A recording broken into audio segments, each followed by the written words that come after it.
Capítulo 4 de Neemias. Vou ler os 3 primeiros versículos aqui.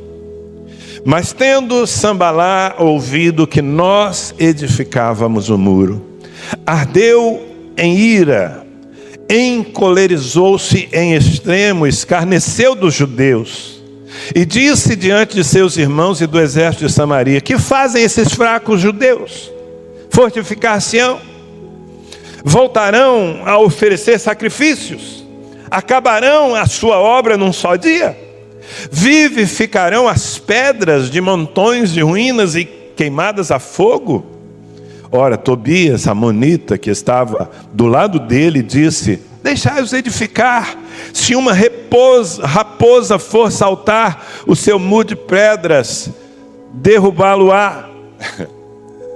Veja bem, os inimigos aqui estavam lançando ideias. Na verdade, eles estavam falando entre si, mas eles estavam fazendo com que essas palavras chegassem à mente dos judeus que estavam empenhados em trabalhar. E essas ideias lançadas aqui, na verdade, são uma velha estratégia de Satanás contra nós. Se você prestou atenção, talvez não tenha dado a atenção que eu dei, então vou lhe ajudar. Eles fazem 5 afirmações, 4 perguntas e uma afirmação. Eles lançam 5 ideias aqui, que tem por objetivo enfraquecer aquele povo, o povo de Deus. E Satanás vai tentar fazer isso com você. Que expressões são essas? Que fazem esses fracos judeus? Voltarão a oferecer sacrifícios? Acabarão a obra num só dia?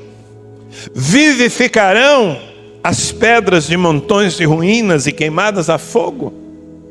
E no fim eles fazem uma afirmação: se uma raposa for saltar o seu muro de pedras, derrubá-lo-á.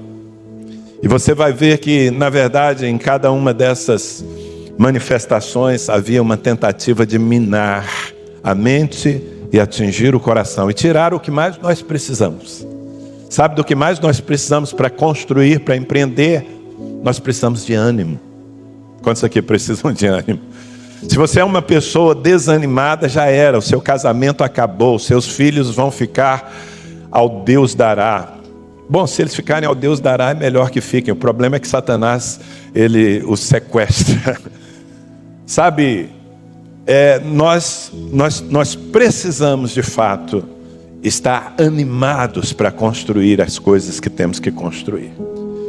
Então, blinde a sua mente, e eu vou aqui lhe dar a senha, eu vou lhe dar a maneira como Satanás trabalha, para que você possa então perceber isso e dizer: opa, aqui não tem lugar para você.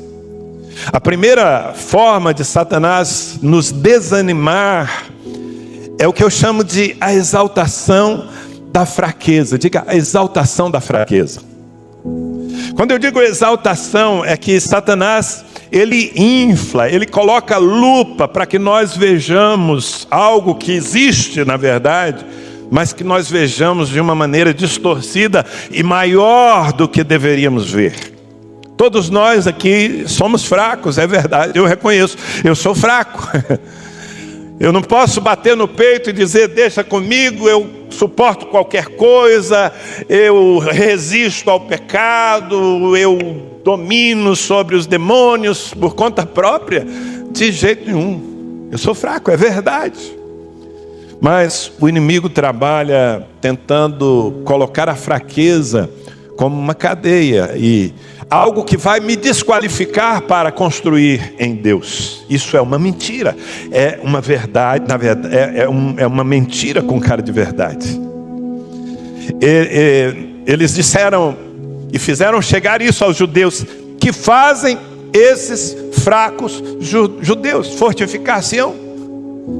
Como quem diz assim: esses frangotes que não têm o mínimo poder de edificar algo consistente, não vão sair do lugar.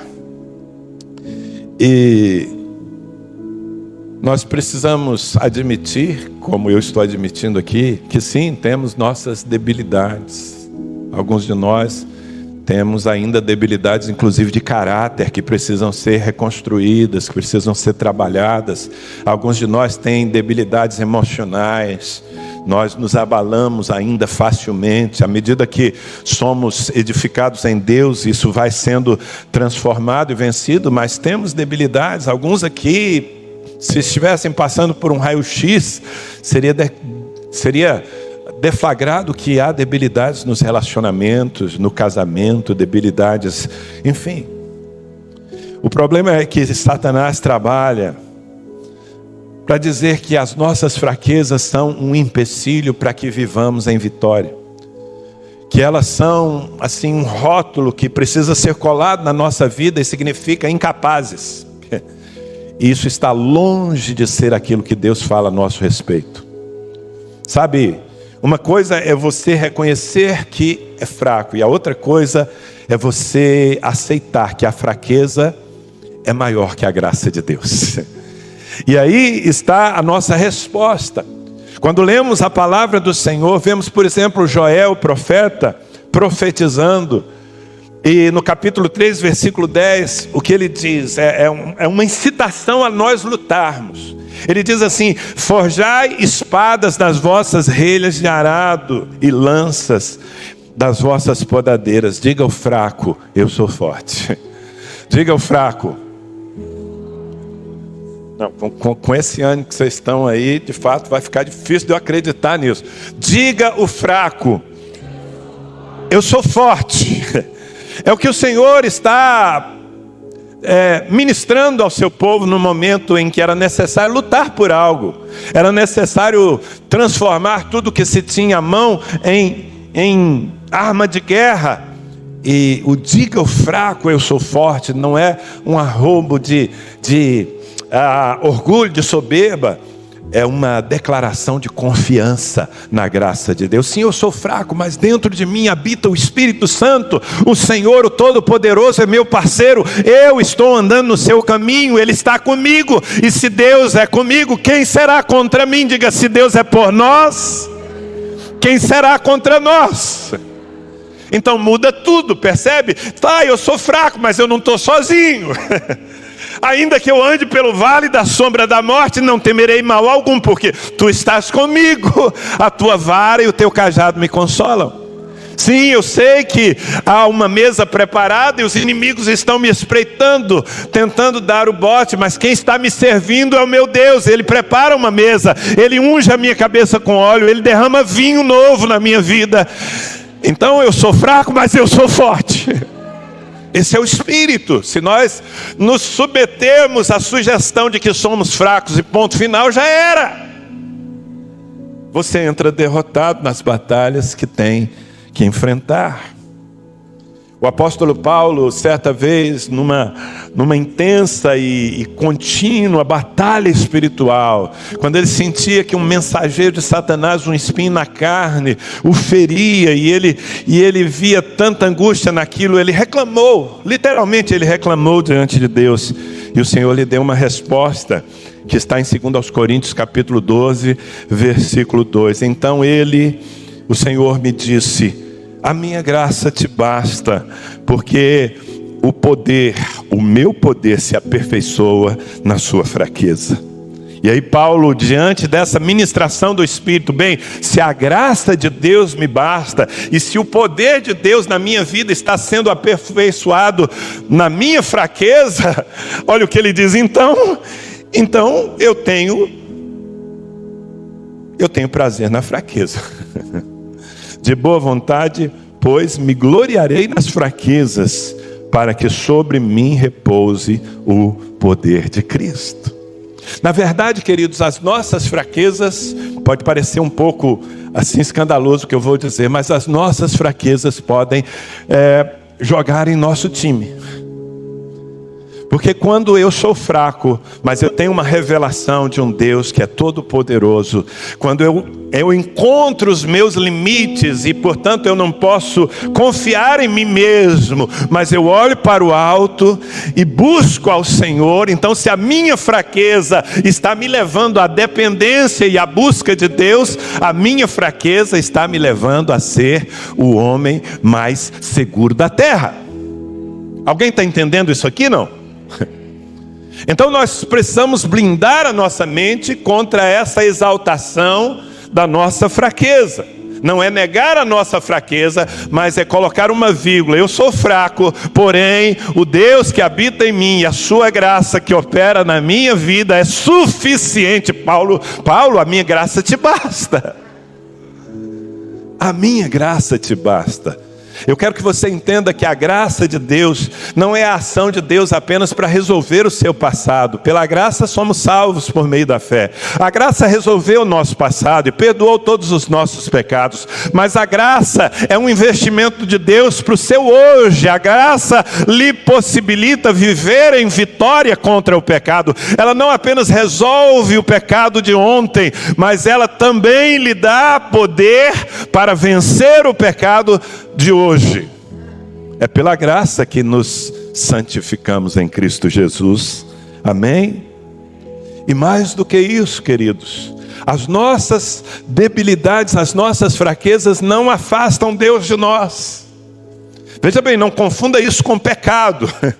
O pecado afasta. O pecado, na verdade, quebra a nossa comunhão com Deus. Mas as nossas fraquezas não afastam o nosso Deus de nós. Pelo contrário, elas o aproximam. Como assim, Danilo? Olha o que está escrito em Hebreus capítulo 4, versículo 15. Porque não temos sumo sacerdote que não possa compadecer-se das nossas fraquezas. Antes ele foi tentado em todas as coisas a nossa semelhança, mas sem pecado. Quando você está fraco em alguma área, Jesus olha desde o céu com olhar de misericórdia. Ele diz: eu te entendo. Eu te entendo, eu passei por isso. Quando você se sente só, abandonado, Jesus disse: eu te entendo, eu passei por isso algumas vezes. No Getsemane, então, na cruz, foi extremo. Quando você se sente injustiçado e você reage de uma maneira inadequada a uma crítica, a uma palavra maldita, Jesus diz: eu te entendo, porque eu fui tentado nisso também. Só que eu não pequei. E justamente por ter vestido a nossa pele, por ter vivido na carne, Ele tem compaixão de nós. Amém? Ele não nos rejeita quando as nossas fraquezas se evidenciam. Sabe, quando você sente um desânimo para investir nas coisas que deve investir, Jesus não lhe rejeita pelo desânimo. Muito pelo contrário, Ele vai procurar abrir canais para alcançar o seu coração e lhe reanimar. Então, blinde a sua mente contra a exaltação da fraqueza. Diga: o fraco, eu sou forte. Amém?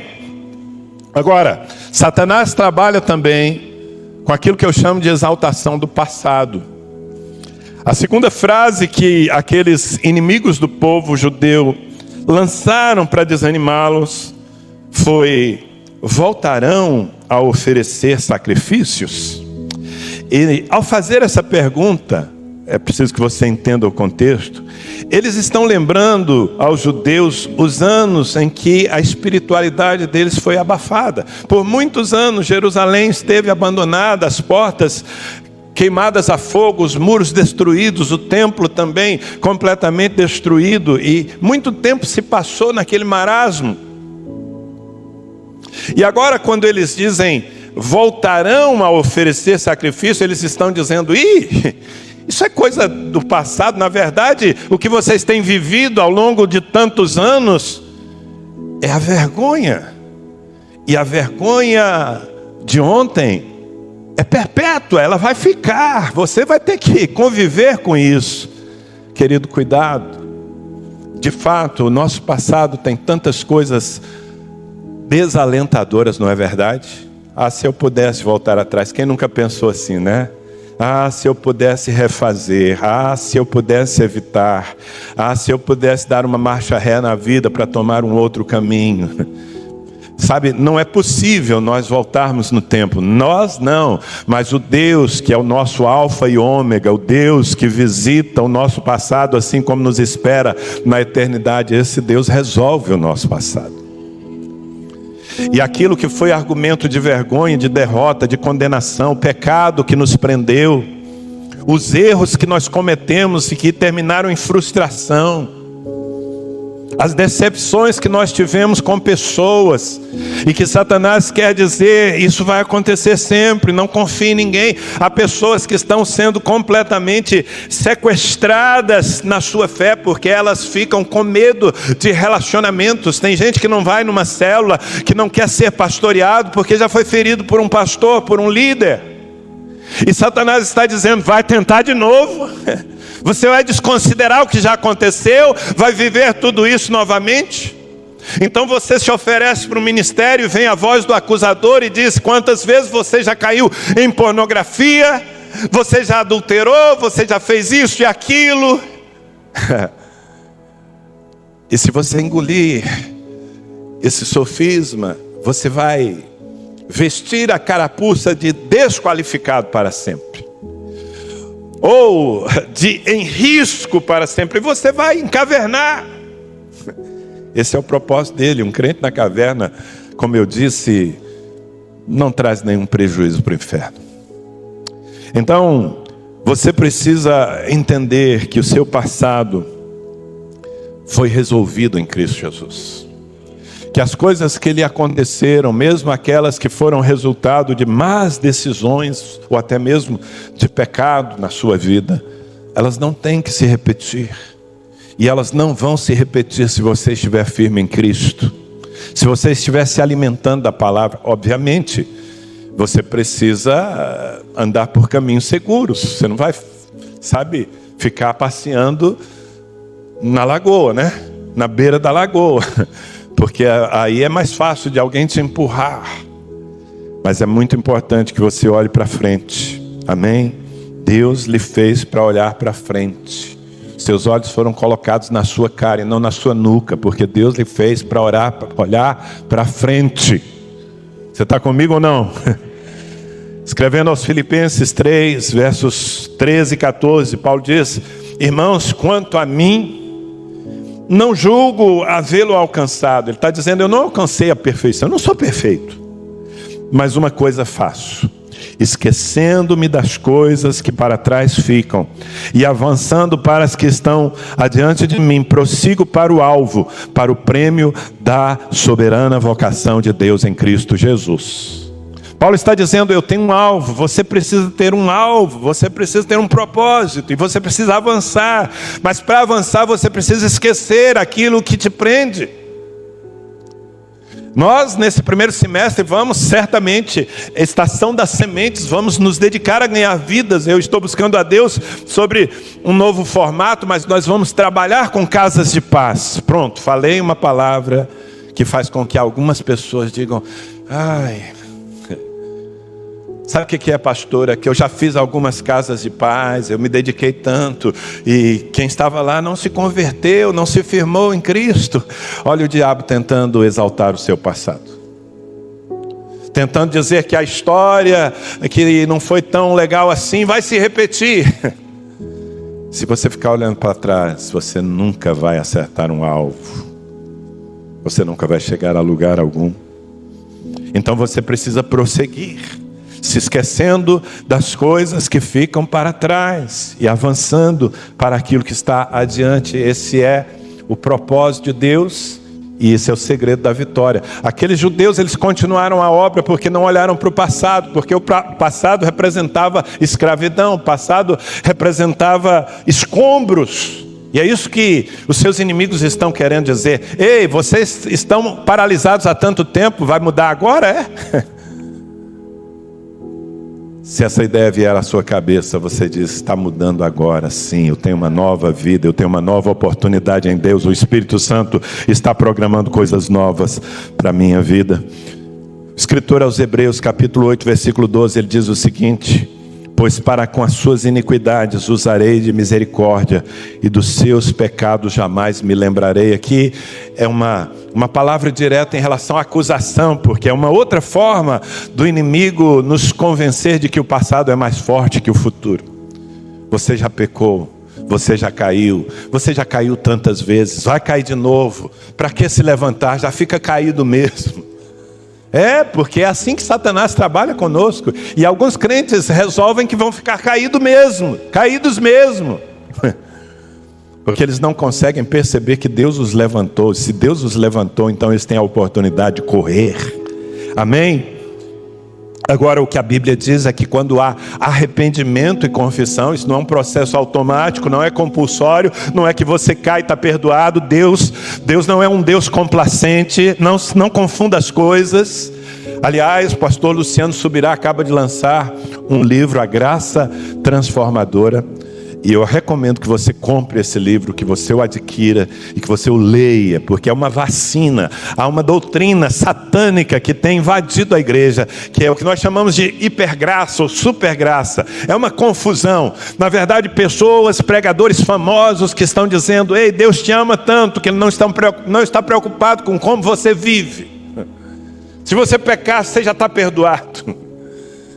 E assim, essa mentira satânica tira os crentes do lugar de restauração. Onde é que nós encontramos restauração? Na luz, no arrependimento, na confissão. Confessai os vossos pecados uns aos outros para seres curados. Se confessarmos os nossos pecados, Ele é fiel e justo para nos perdoar os pecados e nos purificar de toda injustiça. E segundo esse texto aqui, Deus inclusive se esquece. Se você for falar com Deus hoje de um pecado que você confessou ontem e deixou, Ele vai falar: não me lembro. Não me lembro, já apaguei.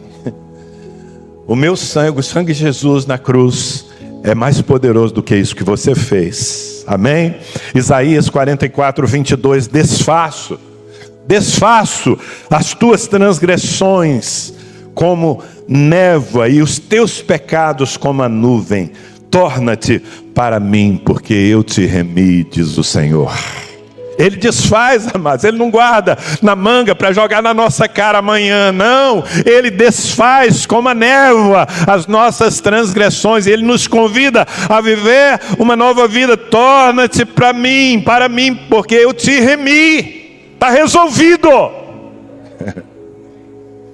Aproprie-se disso se você tem sido acusado, mesmo que esteja vivendo na luz. Agora, se você está vivendo nas trevas, se você tem pecados ocultos na sua vida, então de fato aí não tem como ser usado por Deus. Você precisa se arrepender, você precisa trazer a luz, e aí a graça vai operar isso aqui. Amém? A terceira maneira de Satanás nos minar através da nossa mente é a exaltação da espera. Quem gosta de esperar? Aqui tem alguém que ama esperar? Irmãos, eu não gosto de esperar. Eu acho que ninguém gosta de esperar. Há muita gente que gosta de fazer os outros esperarem. Quem lê, entenda. Não é? Estão sempre atrasados, marcam compromissos e não aparecem. Bem, isso é um negócio que precisa ser corrigido no caráter. Desculpa aí a sinceridade, mas ok, esperar é um suplício para nós, mas é necessário. Em muitos processos da nossa vida é preciso esperar. Você põe uma comida no forno e tem que esperar, porque apressado come cru. A vida com Deus é também uma vida de espera. E Satanás então trabalha essa nossa impaciência. Eles olharam para os judeus e disseram: acabarão a obra num só dia? Sabe o que está por trás dessa pergunta? Vocês vão realmente reconstruir esses muros? Isso vai demorar, hein? Isso aí é trabalho, olha, não sei não. É melhor você repensar se vale a pena. E ele exalta o poder da espera, do tempo. Agora, queridos, isso só cola em quem não sabe o valor do que está fazendo. Se o que você está fazendo é sem importância, é completamente fútil, então você pode desistir, porque vai custar. Se vai custar e não vale, então não pague. Agora ouça, se você está edificando algo que vale, então pague o preço. Há um capítulo no meu livro Chaves da Relevância que a proposta é o seguinte: considere o quanto vale, não o quanto custa. Algumas coisas na nossa vida vão custar bastante investimento e paciência. Você não vai reedificar o seu casamento que você destruiu com a mentira, com o adultério, com o desrespeito em um dia.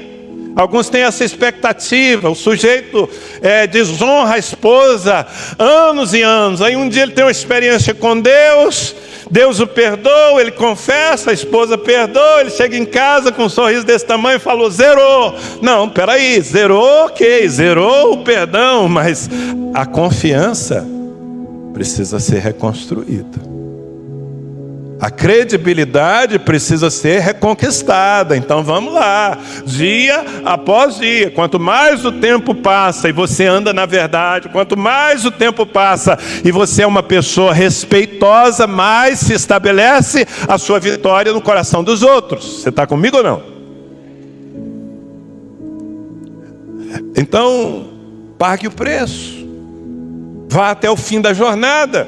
Esteja disposto a investir e a esperar os processos. É dia após dia. O meu pai está ali. Ele tem umas coisas que ele me falou ao longo da vida e que eu acho que ele nem lembra que falou, mas ficou guardado no meu coração. Algumas eu tento jogar fora porque ele não era convertido, não valia a pena, né, ouvir. Mas outras ficaram como propósito.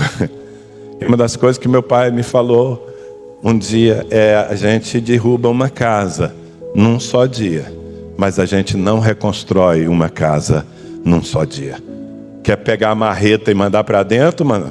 Então vai lá, destrói a casa, em um dia ela está no chão. Agora, quer construir de novo, num dia não vai dar. Você vai ter que ter perseverança. Por isso a perseverança, a paciência são virtudes essenciais, são fruto do Espírito na nossa vida. Diga para quem está ao seu lado, persevere.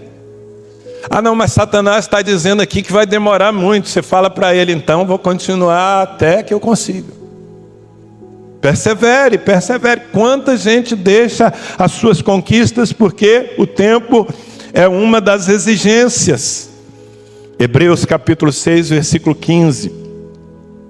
E foi assim que depois de esperar pacientemente, Abraão alcançou a promessa. Abraão é o nosso grande modelo de fé, o pai da fé.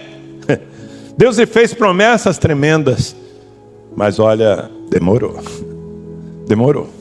Foi preciso, passar muitas etapas. Porém, aqui já no Novo Testamento existe esse testemunho tremendo. Foi assim que depois de esperar pacientemente, Abraão alcançou a promessa. E quem conhece a história de Abraão sabe que ele não esperou passivo. Ele esperou caminhando, ele esperou andando nas direções que Deus lhe estava dando.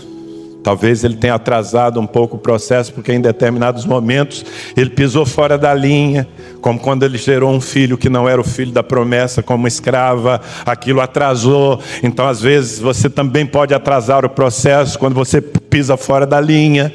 Mas se você estiver andando com Deus, ainda que demore, valerá a pena você olhar para a sua casa e dizer, eu tenho uma família que é modelo, ela é um farol no meio dessa geração. Você olhar para um negócio e dizer, isso aqui não é um golpe de sorte, isso é uma construção sólida, o meu negócio prosperou, eu estou ajudando famílias de empregados, de colaboradores a viverem bem, eu estou abençoando a minha cidade com esse negócio, ele está firme. Isso não acontece do dia para a noite. Então não deixe Satanás exaltar o tempo. O tempo é uma parte da fórmula do que Deus está fazendo nas nossas vidas. Posso ouvir um amém? Salomão em Eclesiastes 3:1, todo mundo conhece esse texto. Ele diz, para tudo há uma ocasião certa, há um tempo certo para cada propósito debaixo do céu. Ande pelo relógio de Deus, querido, persevere. persevere, tenha paciência. Ah, pastor, mas se eu tiver que trabalhar, investir, e as coisas parecem que não estão chegando no ponto final, bem, desfrute da viagem. Tem gente que fica tão consumido pela vontade de chegar ao destino que não aproveita a viagem. Desfrute da viagem, desfrute do seu trabalho, desfrute até mesmo daquilo que é uma conquista parcial. Porque as conquistas parciais nos levam a conquistas plenas. E vou te dizer mais: enquanto você trabalha em perseverança, Deus renova as suas forças. É o que está escrito em Isaías 40:31. Mas aqueles que esperam no Senhor renovam as suas forças, voam alto como águias, correm e não ficam exaustos, andam e não se cansam. Diga: é para mim, eu recebo. Não se cansa, porque se renova no Senhor, se renova no propósito. Amém? Bom, o inimigo também trabalha para exaltar as nossas perdas. Não há ninguém aqui que vai construir a sua vida, os propósitos de Deus para a sua vida, sem viver certas perdas. Você lembra daqueles discípulos de Eliseu? Um dia eles chegaram para Eliseu e disseram: nós estamos vivendo num lugar muito apertadinho aqui, é pequeno para nós, vamos construir um lugar mais largo. E Eliseu disse: ok, vão. Eles falaram: não, a gente quer que você venha também, a gente vai trabalhar, vai suar a camisa, vai cortar madeira, vai... Ok, então vamos. E começaram a construir uma casa maior para aquela escola de profetas. Mas de repente um deles grita: ai meu Senhor, o machado caiu na água. Ele estava fazendo a coisa certa, ele estava debaixo de cobertura, ele estava se esforçando, mas o machado, que não era nem dele, era emprestado, caiu no meio do Jordão. Uma perda. E as perdas, elas existem, mas elas não podem ser supervalorizadas, queridos, por maior que sejam. Não podem se tornar maiores do que o propósito. Diga: o propósito é maior que as perdas. Ontem o Gustavo me ensinou que o propósito é maior do que as minhas necessidades. É verdade também. Porém, o propósito é maior que as perdas. Os inimigos sopraram isso nos ouvidos do povo que estava trabalhando. Vivificarão as pedras de montões de ruína e queimadas a fogo. Sabe o que eles fizeram? Eles tiraram uma foto. Isso é na versão super atualizada. Gente, Jerusalém estava um bagaço. Jerusalém estava queimada, estava tudo destruído. Monturos, coisas que estavam lá, sabe? Imagina um lugar destruído e abandonado por tanto tempo. Eles tiraram a foto e falaram: vocês vão resolver isso aqui? Isso aqui é caso perdido. Isso aqui não tem jeito não. Mas olha, se o Senhor te edifica, ainda que tenha se tornado em cacos no chão, vai valer a pena juntar cada pedacinho do vaso e colocar de novo na mão do oleiro e cooperar com ele para que ele reconstrua. Amém? Nós precisamos blindar a nossa mente. Quando eles disseram isso aqui: vivificarão as pedras de montões de ruínas e queimadas a fogo. Na verdade, a estratégia satânica aqui flui em duas direções. Primeiro, prender-nos às perdas. Ao invés de falar assim: olha, ao invés de deixar que os judeus olhassem para o mapa, eu acredito que Neemias, que era o líder, o Espírito Santo é o nosso líder, amém? O Consolador. Neemias deve ter colocado um projeto. Olha, aqui está o desenho dos muros que nós vamos reconstruir. E o inimigo estava tentando tirar a mente e o foco dos judeus do projeto e colocá-lo nos prejuízos, nas perdas. Quantas perdas temos vivido? Perdemos pessoas, perdemos certos privilégios, tantas coisas acontecem. Mas não permita que isso seja um argumento maior do que a vontade de Deus na sua vida. Amém, querido? Sabe, às vezes Satanás quer fazer com que você viva no luto. Você fica enlutado para o resto da vida. E quem está no luto, não luta por nada, fica prostrado. Quem está no luto não tem força para nada, fica só chorando. O luto é importante na nossa vida, é um processo necessário. Eu perdi algo e perdi alguém principalmente, então uma ferida se abriu no meu coração, eu sangro por algum tempo, mas se eu sou saudável, essa ferida se fecha e ela se cura e eu sigo a vida. Fala para quem está do seu lado, a vida segue. A vida segue, você perdeu, eu entendo a sua dor, mas a vida segue. Na sua frente tem talvez, provavelmente, conquistas maiores e alegrias maiores do que a dor daquela perda. Então avance, avance. Não aceite uma veste fúnebre para o resto da sua história.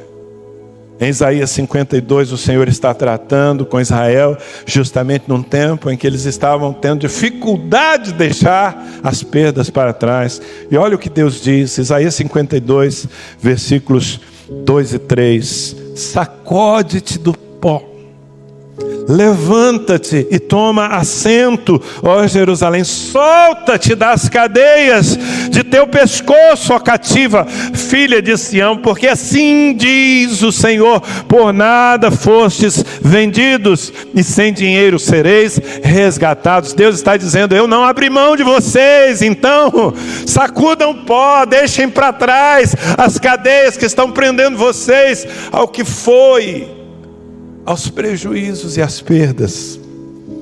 É melhor olhar para aquilo que está adiante, porque o que está adiante é conquista que vale a pena. Amém? Põe a mão na sua cabeça assim. Diga, eu preciso blindar a minha mente. Essas coisas não vão funcionar, contra a minha vida não vão, porque a palavra de Deus está me vacinando hoje. Mas há uma última estratégia que eu preciso denunciar aqui. E talvez Satanás esteja trabalhando isso na mente de alguns aqui. Na verdade, a quinta expressão não é uma pergunta. Todas foram perguntas, não é? Gerando dúvidas. Mas a quinta foi uma afirmação que o Tobias fez. Se uma raposa for saltar o seu muro de pedras, derrubá-lo-á. Na verdade, esse usa ainda de mais astúcia, porque ele está dizendo, deixe que eles trabalhem. Porque aquilo que eles fizerem não permanecerá, será tão frágil. É por isso que eu estou colocando aqui como a exaltação da fragilidade ou da inconsistência, não do que nós somos, mas do que nós construímos. E eu vejo o inimigo fazendo isso muitas vezes. É aquele casamento que fracassou, mas as pessoas tiveram a atitude correta, se arrependeram, foram claras uma com a outra, reconstruíram o altar, renovaram sua aliança, estão edificando um casamento, mas aí Satanás vem no coração, no ouvido daquela mulher e diz, isso aí não vai durar, não vai durar, você vai sofrer de novo. Percebe? É aquele líder que ele volta de um encontro, de um congresso, ele foi reavivado no Senhor, e ele volta com todo o pique, ele reassume a sua célula, e ele está cuspindo fogo. Mas aí Satanás fala, você já foi em outros encontros, e você já voltou animado assim, isso não dura. Se uma raposa pular e bater o pé, vai cair. E você engole isso, você assume a carapuça de inconsistente naquilo que você faz. Ouça, o Espírito do Senhor está aqui nessa manhã para liberar sobre você o poder da perseverança. Deus vai te dar capacidade de ter iniciativa e ter acabativa. Diga, eu recebo. Diga, eu sou uma pessoa de acabativa. O que Deus está fazendo na minha vida vai permanecer. É sólido, porque eu estou edificando sobre a rocha. Amém? Como é importante que nós olhemos para frente. E claro, que nós trabalhemos, não é? Com qualidade naquilo que estamos construindo. A palavra de Deus fala que o que nós fazemos, inclusive para Deus, pode ter consistências distintas. Você pode construir com ouro, você pode construir com prata, você pode construir com coisas que aguentam, ou você pode construir com palha, com madeira que pega fogo rápido. Então, se você não quer que uma raposa destrua o seu casamento, se você não quer que uma raposa destrua a sua vida pessoal, a sua santidade pessoal, então vamos trabalhar mais profundamente isso aí. Vamos cavar mais na rocha. Vamos gastar mais tempo com os alicerces. Mas uma vez que você esteja fazendo bem feito, debaixo da bênção de Deus, vai permanecer. Vai permanecer. Ah, pastor, mas eu não paro o emprego. Faça melhor. Faça melhor. Se você fizer melhor, estiver contando com a bênção de Deus, você não apenas vai parar no emprego, mas você vai prosperar no emprego. Tem muita gente que tem o desejo de ser um empresário. É um bom desejo. E é um bom desafio. Ok? Você pode ser muito abençoado sendo um empregado. Sabia disso? Porque tem gente que só pelo fato de ser empregado se sente fracassado. E não percebe que há um caminho de prosperidade mesmo quando você não é o dono do seu negócio. Desde que você seja o dono da sua vida e desde que você seja bem remunerado e esteja produzindo para o reino de Deus naquele lugar. Agora, para ter consistência tem que ter qualidade. Se tiver qualidade, tem a bênção de Deus, vai permanecer. Diga, vai permanecer. Aleluia. Eu quero só ler os últimos 3 versículos, porque você vai ver que essas coisas não entraram na mente do povo judeu, porque Neemias, o Consolador, blindou. Ele se pôs assim na frente e falou, aqui não cola. Olha os 3 versículos seguintes, 4, 5 e 6 de Neemias 4. Qual foi a resposta de Neemias para aquelas mentiras, sofismas do inimigo? Ele disse, ouve, ó Deus, pois estamos sendo desprezados. Caia o seu opróbrio, a sua vergonha sobre a cabeça deles, e faze que sejam despojo numa terra de cativeiro. Não lhes encubras a iniquidade, não se risque de diante de ti o seu pecado, pois te provocam a ira na presença dos que edificavam. Versículo 6, assim edificamos o muro todo, edificamos o muro, e todo o muro se fechou até a metade de sua altura, porque o povo tinha ânimo para trabalhar. Glória a Deus. É assim que vai ser nessa igreja aqui. O inimigo vem com as suas mentiras, mas nós, em primeiro lugar, oramos ao Senhor. A oração é a maior arma de guerra que nós temos. Nós oramos ao Senhor. Ouve, Senhor. Não sou apenas eu que estou ouvindo as mentiras do inferno. Ouve o Senhor. Levanta-te no teu trono. Então, oração é uma chave, mas não apenas oração, o exercício de autoridade. Amado, você não pode só se defender, você tem que devolver para o inferno. Ele manda para cá uma granada, você pega e joga de volta. Na verdade, o que eu estou dizendo é o seguinte: toda vez que Satanás quiser paralisar algo que Deus está fazendo na sua vida com ideias falsas e de desânimo, você precisa decidir que a sua vitória vai ser a vingança contra ele, e ele será envergonhado justamente por você conquistar aquilo que Deus lhe desafiou a fazer. Amém? Mas é muito importante também que nós não paremos. Esses ataques mentais aqui, eles não foram eficazes o suficiente contra aquele povo. Eu acho muito importante o versículo 6, que eu procurei enfatizar. Assim edificamos o muro, e todo o muro se fechou até a metade, ou seja, eles continuaram a obra. Diga perseverança. Não pare para dar ouvidos ao diabo, continua fazendo o que você tem que fazer. Amém? Segundo lugar, nós fizemos juntos, houve unidade, não foram alguns. Como é importante que nós estejamos juntos, que nós estejamos cobrindo, animando uns aos outros. Daí, mais uma vez, o meu apelo: frequente uma célula, tenha a vida aberta com seu líder e com os discípulos que ali estão. Vai ser mais fácil você vencer, você superar as resistências do inferno. Mas a última frase: porque o povo tinha ânimo para trabalhar. É justamente esse ânimo que nós não podemos perder. E ânimo significa: eu tenho vigor para continuar até o fim. Você tem Deus? Fique em pé, por favor, enquanto os músicos sobem aqui.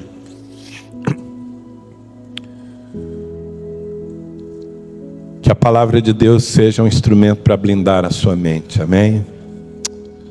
Sabe, eu às vezes fico pensando: meu Deus, eu sei que a tua palavra fala ao coração das pessoas, mas como é fácil nós perdermos a palavra por uma distração momentânea ou simplesmente por não armazenar. E eu vejo que a maioria absoluta, quase todos na igreja registram muito pouco da palavra. Recebem na hora, mas registram pouco. Eu queria incentivar você. Sabe, nós nem precisamos mais do trabalho de anotar. Basta bater uma foto, a gente entrega pronto para você. Sabe? A gente entrega pronto. Depois o pessoal das mídias sociais gasta um tempo aí jogando, às vezes, os esboços nas redes sociais. Eu queria muito que você guardasse a palavra no seu coração, porque pode ser que ela hoje não esteja sendo tão importante. Você não está sendo atacado por essas mentiras, mas amanhã você vai ser. E se você não se lembrar do que Deus lhe falou, você pode acontecer aquilo que Paulo receava, que seja corrompida a sua mente.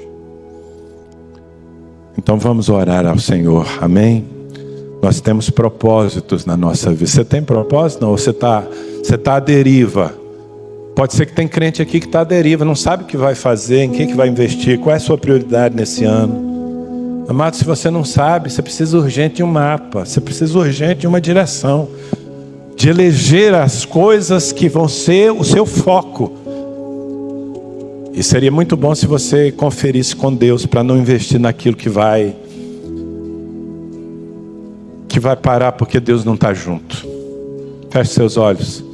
Se você consegue se lembrar de algumas coisas muito importantes que precisam ser conquistadas na sua vida, coloque-as agora diante do Senhor. O que mais precisa de investimento para melhorar, para avançar? Sua vida pessoal com Deus, seu casamento, sua família, seu ministério. Talvez tudo isso junto. Converse com Deus. Pai querido, aqui estamos nós, debaixo do poder da Tua Palavra, a Tua Palavra que é vacina, a Tua Palavra que é blindagem, a Tua Palavra que é cura.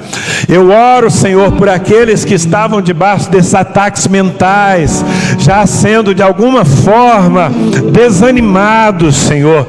Eu arranco essas ideias satânicas, eu arranco esses sofismas, eu ordeno que essas mentiras do diabo se sequem na vida dessas pessoas e não prosperem. Que venha a verdade do Senhor, a verdade da graça, a verdade do poder do Espírito Santo, a verdade das novas oportunidades que o Senhor está nos dando, e que esses meus irmãos sejam levantados para um ano de grandes conquistas e avanços em sua vida. Senhor, eu oro por toda a igreja. Estamos com a mão sobre a nossa cabeça te pedindo, meu Deus, blinda, protege. Ó Deus, fecha as portas da nossa mente para todo engano de Satanás.